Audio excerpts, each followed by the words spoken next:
నీతో ఒక విషయం చెప్పడమా మానడమా అని. ఏమిటన్నయ్య అది?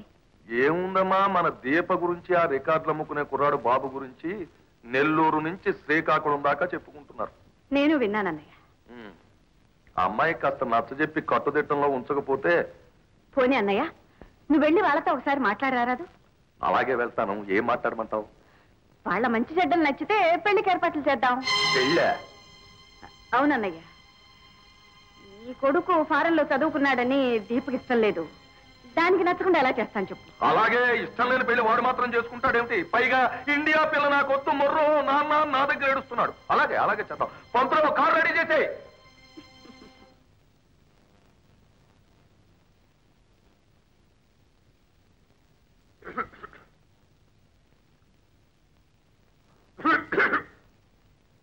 ఎవరండి? నువ్వేనా బాబు అంటే? అవునండి. కూర్చుంటాను. దీపని ఒక అమ్మాయి ఉంది. అవునండి. ఆ అమ్మాయికి నువ్వంటే చాలా ఇష్టం. మీ ఇద్దరం ప్రేమించుకున్నాం. చెప్పారు. ఎవరండి? Nellore to Srikakulam trunk road passenger. మీరు చాలా తమాషగా మాట్లాడతారండి. ఆ అమ్మాయికి మేనమామని. Glad to meet you. అప్పుడే అంత మాట నీకు నేను చెప్పేది వింటే సారీ టు మీట్ యూ అనొచ్చు. నాకు కొడుకున్నాడు, నళినీకాంత్. గవర్నమెంట్ ఎక్స్ప్రెస్ కంటే స్పీడ్ గా ఉన్నావే నువ్వు. అతనికి దీప నుంచి పెళ్లి చేద్దాం అనుకుంటున్నాను. కానీ దీపకి ఇష్టం లేదు. నువ్వు అడ్డు తప్పుకుంటే తప్పకుండా ఒప్పుకుంటుంది. అది చెప్పడానికే నేను ఇక్కడికి వచ్చాను. బహుశా నా గురించి నీకు తెలియదు అనుకుంటాను. నన్ను గోపాలరావు అంటారు. ఆ పేరు చెబితే హైదరాబాద్ లెవెల్ నుంచి ఢిల్లీ లెవెల్ వరకు రోడ్స్ అన్ని లెవెల్ అయిపోతాయి. మర్చిపో. ఒక గంటలో నువ్వు దీప ఇంటికి ఫోన్ చేయాలి. కేవలం డబ్బు కోసమే నీతో స్నేహం చేశాను. చెయ్యకపోతే ఏం జరుగుతుందో తెలుసా? అర్ధరాత్రి వేళ 4 రోడ్ల జంక్షన్ లో నువ్వు బందోబస్తు అయిపోతావు. మర్చిపో. ఒక గంటలో అక్కడికి ఫోన్ రావాలి. ఆ ఫోన్ కోసం నేను వెయిట్ చేస్తుంటాను. వస్తాను. బాబు, ఇన్నాళ్ళు మీ నాన్న ఎవరో అడిగావు. ఇడుగో బాబు మీ నాన్న. నేను బ్రతుకుంటే అతను నాకు చేసిన అన్యాయానికి అతని ప్రాణం తీయించాలనుకున్నాను. కానీ భగవంతుడు నాకు అదృష్టాన్ని ఇవ్వలేదు బాబు.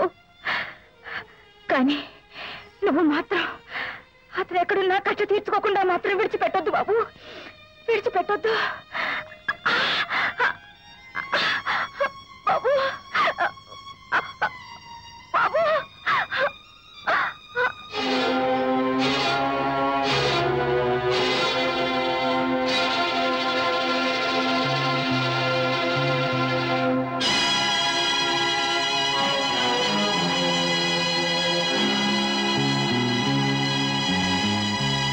వాడు ఫోన్ చేస్తానన్న టైం దాటిపోతోంది.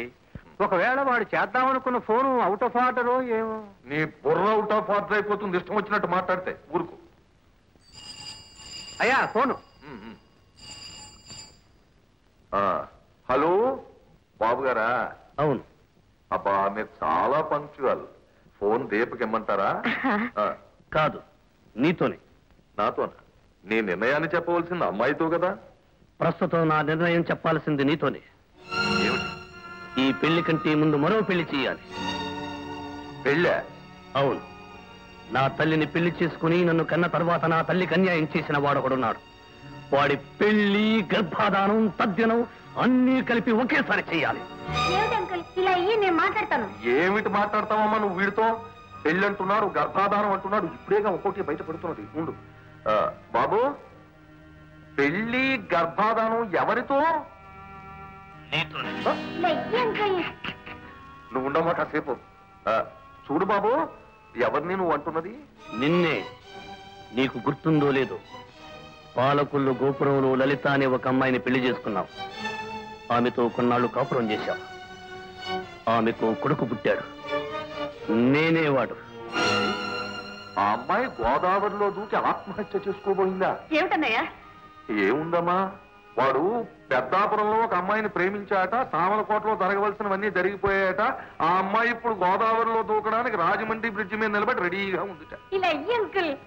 ఏమిటి మాట్లాడతావమ్మా? వాడు హత్య అంటున్నాడు, ఆత్మహత్య అంటున్నాడు. చూడు బాబు, నేను వయస్సులో నీకంటే చాలా పెద్దవాణ్ణి, నీ తండ్రి లాంటి వాడిని. నీకు జరిగిన అన్యాయానికి నేను చాలా బాధపడుతున్నాను.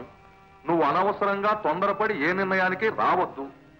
వెనక ఒకటి ఇలాగే నీలాగే తొందరపడితే వాడిని ఢిల్లీ లెవెల్లో మూయించేశాను. నువ్వు తొందరపడితే నీకు ఆ ఉపకారం జరిగి తీరుతుంది. నేను చెప్పిందేమిటి, నువ్వు చెప్పేదేమిటి? చూడు బాబు, మా దీపను మాత్రం నువ్వు అన్యాయం చెయ్యకు. ఇలా ఇయ్యి అంకుల్. ఏమిటి నువ్వేమిటి మాట్లాడతా? అతనేం మాట్లాడుతున్నాడో నాకు తెలియాలిగా. ఏమిటమ్మా నీకు తెలియవలసి